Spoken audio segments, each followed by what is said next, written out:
Bonjour belle âme. Lorsqu'un être quitte son corps, une question subtile demeure, souvent chuchotée en silence. Que faire du corps?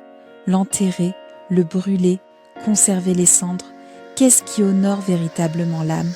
Et voici une vérité douce. Ce n'est pas le corps qui importe, c'est l'intention, la révérence et l'amour avec lesquels on dit au revoir.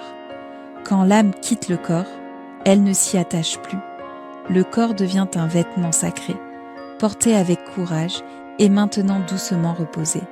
Mais les gestes de ceux qui restent portent une vibration, et cette vibration peut accompagner l'âme dans la fluidité du passage. L'inhumation.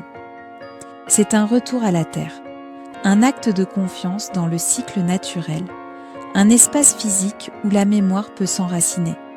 Elle parle aux âmes reliées à l'ancrage, à la tradition, à la sagesse des ancêtres ou à la terre sacrée d'un lieu aimé, la crémation.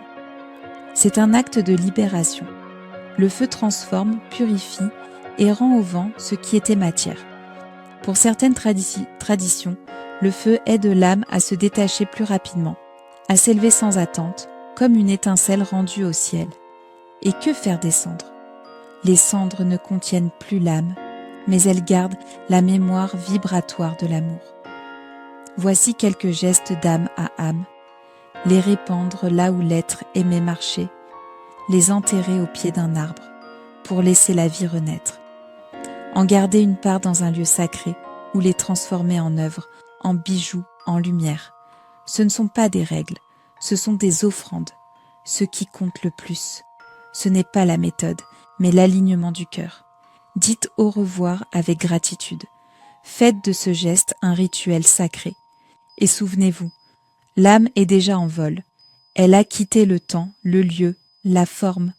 Elle se souvient. Elle vous regarde depuis un espace d'amour pur. Ceci est Elaria, un murmure de clarté au-delà du voile. Un rappel que vous n'êtes pas votre corps, vous êtes la lumière éternelle qui se souvient d'avoir été matière et qui retourne à chaque fin à l'infini.